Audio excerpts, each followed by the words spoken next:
Hey everyone, what's up? This is Vaca here again with another video on Beginner Series Fighting Games 101. And today's topic, we're going to talk about the importance of deep learning in fighting games. Recently, I finished reading Cal Newport's book, Deep Work. It came out maybe quite a while now, maybe over a decade now. But it discusses the importance of deep learning in today's society where we're doing a lot of work, but they seem to be kind of shallow work, not deep work, requires a lot of concentration. But instead we're getting distracted all over the place, so we're unable to do these kind of deep work. And I was thinking, fighting games they're not easy, as we can see. A lot of people asking questions, a lot of new beginning players in Reddit, and you see in Discord asking questions for help, wanting to know how to get better at fighting games. Are they just bad? But the main thing is, yeah, fighting games are very hard. There's a lot of things you need to learn, a lot of things you need to process in your mind and make your own. So in order to do that, it actually requires a lot of concentration, a lot of deep learning, a lot of deep work required to get proficient at it. As you think, there's a lot of things like spacing, meter control, there's your guard bar if there's a such a thing. There's a lot of mechanics in newer fighting games, what your opponents are doing. So a lot of things that you really have to pay attention to during a game in order to be very successful at winning at fighting games. So to see the biggest improvement in your game as a new player, you'll want to spend most of your time focused on one particular thing, as I talked about in my other videos, but you really want to focus and sit down and apply deep learning instead of superficial learning. That means not just queuing up to the next ranked matches and whatever happened in it, just forget it the second it is over and you're queuing up to another one. You don't have time to dissect any of the problems that you may be facing in your matches.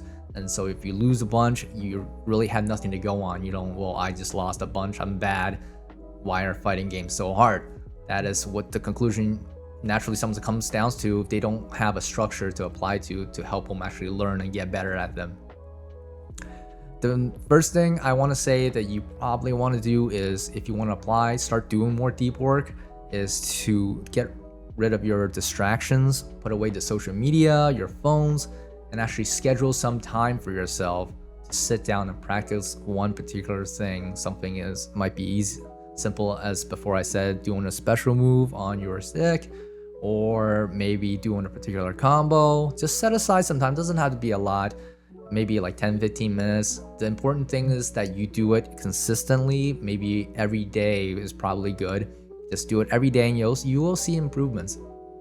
But you want to set aside a specific time without distractions and where you're just focused on doing one thing for your brain to absorb that information and make it your own.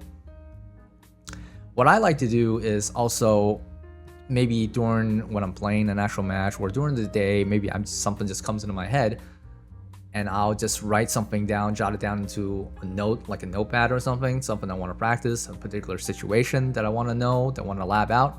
And later, when I do practice in my scheduled time, I'll just pull up what I had before and I have a list of things I want to go down and I'll practice each one of them until I feel very comfortable with them and I'm not thinking about it as much during the match. As I said, between system 2 thinking, system 1 thinking, and therefore, eventually when that happens, my brain will be ready for it, and therefore, that's how you incrementally improve yourself in a game. Nowadays, I always see the tendency of moving things, making things easier, make it easier. Modern games have, simplified controls. They have a lot of help for you, or showing you how things are done, how they supposedly be played, like step by step, to help onboard people into these games, because there's not very good tutorials out there, and they're not necessarily bad things, but also I want to say that all these things that immediately grants you answers to things does not emphasize or put focus on applying deep focus and deep learning so that you actually get better at these things. So maybe they're helping people, but maybe you still have to struggle in order to learn these things for yourself. And with the advent of AI and ChatGPT, we're getting into a world especially of people wanting immediate answers and even less applying themselves in order to learn something. When you have this magical machine, you type something in and it gives you an answer, and that's it. but you in reality haven't really learned what it told you. You just read what it gave you. Whether it's right or wrong or not, that's another story. I want to take a second to just play this clip from Cal Newport, the guy who wrote the book Deep Work, just to see, well, he talks about doing work in the software field, and it still applies, I think, to everything, and why when something gives you the answer immediately, you're not actually struggling with it, you're not actually able to learn and make it your own. You're not producing better quality results.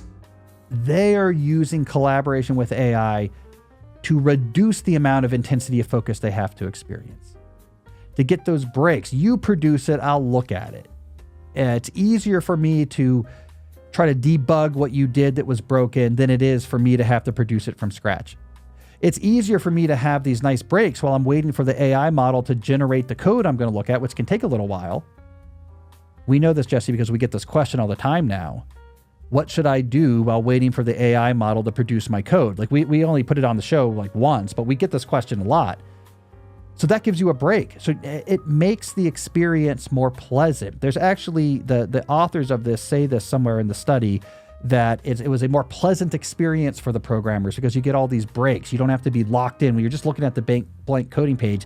No word, no piece of code is going to get there until you come up with it and write it. It's really hard. There's no real break until you tell yourself to take a break because you're trying to get all this code together. Compiling for small programs is fast too. You don't get much of a break from it. And so it's much more pleasant. Cybernet collaboration means much less intensity of focus, much less duration of focus. It takes less energy. It feels nicer. But that's why they're slower. Because intensity of focus is what tells you how fast you're going to go. Intensity of focus tells you how good the stuff you're going to produce is when it comes to deep work. We need to help people actually appreciate the struggle of learning and help them learn how to learn. I think we teach them things, oh, this, you should have to do this thing here, this is how you fight this, but we're not teaching a man how to fish per se.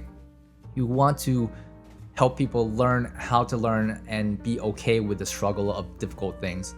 You have to actually sit down and think through a problem yourself, apply possible different results, try it out. Maybe they won't work, but you're doing the legwork yourself. That action in itself is what's going to make you better. So getting immediate answers or asking, again, I've mentioned in my previous video, asking the wrong questions and just trying to get immediate answers is not the way on how to improve and get yourself better. I want to take this last bit portion and mention that there's this Japanese player, thank you Rizwan for bringing my attention to this comment thread, that he was watching VSAV, this Japanese player Dara, who plays Dimitri, who Riz is trying to learn. He's watching this video and saw in the comment section of Dara being a great example of a great teacher and a good student, and how this interaction went.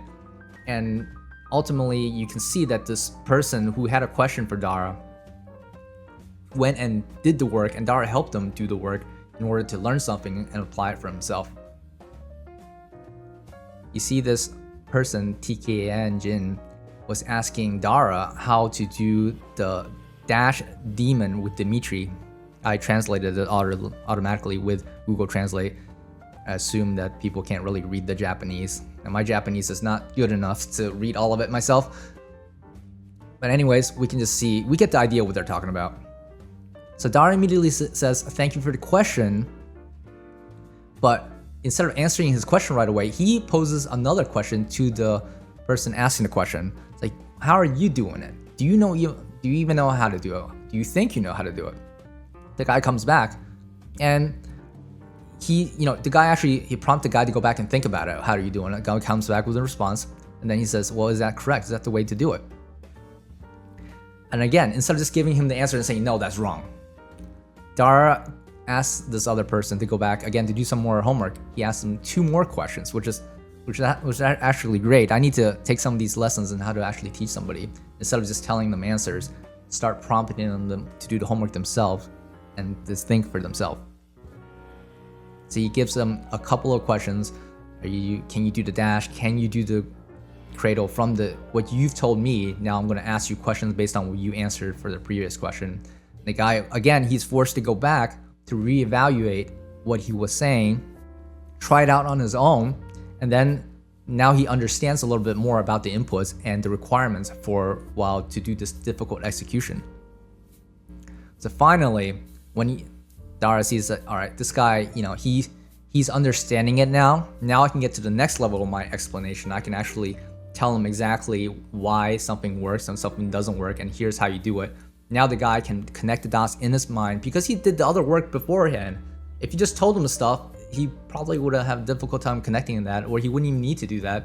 It would just be like, oh, this is how you do it, but then he wouldn't internalize that learning process of him looking it up and trying that out for himself.